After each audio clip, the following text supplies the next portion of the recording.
Nah, ini hal-hal yang mengagumkan sewaktu di Bangka. Jujur be, ini untuk pertama kalinya aku bisa ngijek kaki di Bangka. Selama ini tidak jadi terus. Nah, waktu pertama kali ke Bangka ini, first impressionnya tuh begilo nian. Ini Bangka kok bersih nian. Selama 3 hari berjalan-jalan di kota Pangkal Pinang sampai ke Sungai Liat, aku sama sekali tidak terjenguk tumpukan sampah. Nah, yang kedua, beberapa kali aku terjenguk motor-motor tuh kayak diparkir dengan kunci masih tercucuk di kontak. Aman nian Bangka ini ternyata Dan ini yang paling penting, keramahan masyarakatnya itu loh. Wah, lovely nian. Dan yang paling penting itu alamnya tuh indah. Nggak usah diomong lagi kalau ini sudah pasti juara nian.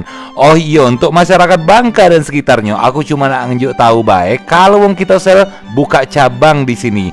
Toko iPhone terame di Palembang ini buka di Jalan Soekarno-Hatta nomor 98 samping Mixu deket Hokben. Nah, kamu nak nyari iPhone baru, second, berkualitas dan terjamin di sini bae. Pajak kredit pula, syaratnya cuma KTP bae.